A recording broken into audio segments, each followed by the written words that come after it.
me prepare you. When you start your company, you are going to be working hard. Sal here, back at it again with another great video here. But go check out this guy's channel. He makes a lot of good points, and he's obviously been a successful business owner for over a couple decades. But I'm gonna play to his point. Like, if you're going to start your own business, you better be prepared to work harder than you ever had before. My rule of thumb is if you can give 110% for someone else, you can give 100% for yourself.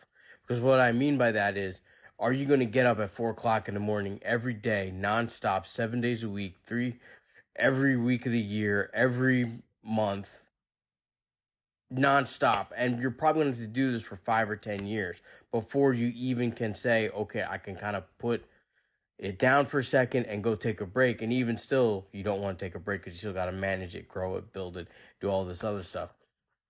I think there's been a lot of delusions of grandeur with business. A lot of people expect yachts and exotics by running their own business, but really it's stress and spreadsheets. And you're really doing all this hard work and fighting for like 2-3% margins, maybe 5 if you're lucky. If you get it right, you might get to 10% margins. And here's the thing that a lot of people don't understand. Like myself, I have started my 5th business, and it finally started working. I started making money and was able to put that money into other things like real estate, properties, other businesses, other ventures, and start really making some money. But what a lot of people don't understand is my first 3 businesses were epic failures, and then the 4th one was still a failure, but what looked like it was going to succeed. And all those lessons I took into carrying into this final business that I was able to strike success on. Now, I didn't have the opportunity. The moving industry is just kind of moving industry. All you got to do is give good service and smile, and you will make it. And that's my overall opinion, as long as you are willing to learn how to do things yourself. But that goes back to what I said before. If you can't give 110% for an employer, then you're probably not going to give 100% for yourself. I have a lot of people think like, oh, I run the business. I'm the boss. I'm the final say. So if I want to come in at 10 a.m., I'm going to come in at 10 a.m. It's not the case. Like I'm usually up at like 4:30. I check my bank accounts. I check all the other stuff. I check a lot of my emails that stuff is coming in. I'm checking to see who's applied for open positions that I have. I'm looking at anything that I respond like properties or anything like that. It's just nonstop. It's consistent work. And what I think people fail to realize is that owning your own business is a 7-day, nonstop, 24/7 problem.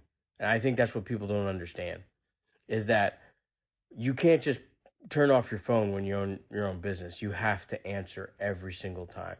And you better be ready because when you own your own business, everybody seems to know how to run it better than you. That's one thing I do say a lot of people don't seem to understand. And you got to have a thick skin because that's going to get to you. Especially employees, especially the employees that don't work out or don't really do the job well enough. They're the ones that are going to voice their opinion the loudest, and they're always going to be like, "Well, I can run this business better." Trust me, I've had 8 people say they can run a moving company better.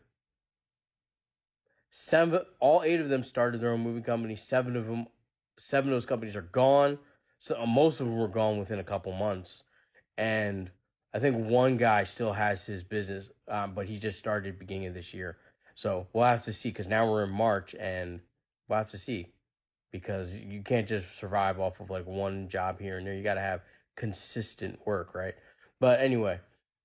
I also had a woman I used to date who wanted to start her own business, a boutique, but never started it, never gave it any energy until like 4 years ago. And then now she's not even focusing on it. That's because it's a lot harder than people think. And I will say this because people look at me, I look young. I'm in my 40s. I'm a Gen Xer. And they look like, oh, well, if he can do it, I can do it better. It's like, well, I've learned a lot of hard lessons along the way. So, and I don't really share those. I just kind of learn my lesson and do things. And there's no way that you can learn by just even hang around me how I can run a business. And even some of my former friends, people I used to know, women I used to date, all thought it was easy.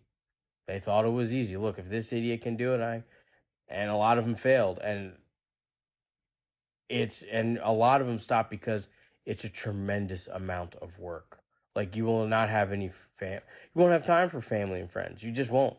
You have to make this business work. And when you hire people, you definitely have to make sure you pay them, because they're going to want to get paid, right? So you're worried about that. You're worried about the bills. You're worried about how the economy's going. You're worried about a lot of things. That's where I say, don't start a business unless you got some serious capital of your own to survive off of. And if you're willing to sacrifice, because just like all these, like I hate to say it, but that Kellogg's CEO, where he said everybody should eat cereal for dinner, you're kind of going to have to do that. And I don't mean like dinner every night. I mean like have cereal for dinner every other night, because you're too broke to buy food. I've been there where $100 had to last 2 months. That's a rough place. And I wouldn't recommend trying to go and start a business when you have a family. I understand there's a lot of people that say, well, if you have a family, it's going to spark you to work. Nope. Most businesses that start when they have families, the family ends up getting like wrecked. Wife wants to divorce, or spouse wants to divorce. Kids don't like it because you're never around. You start missing crucial family events. Don't recommend it. Now, if you have no kids and, it's just you, and if you fail, you fail, probably a good time to start a business when you have no kids.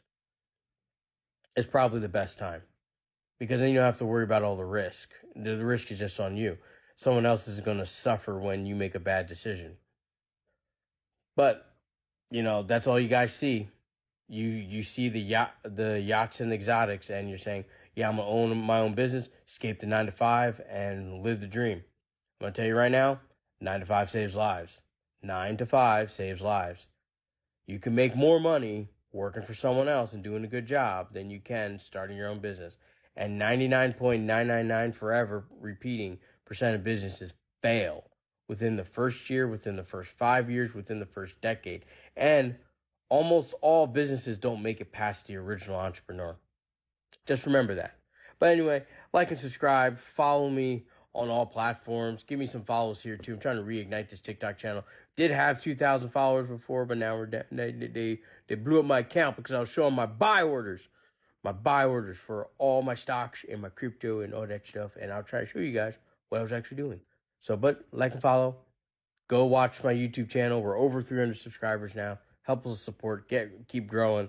Peace, you guys. Stay fresh.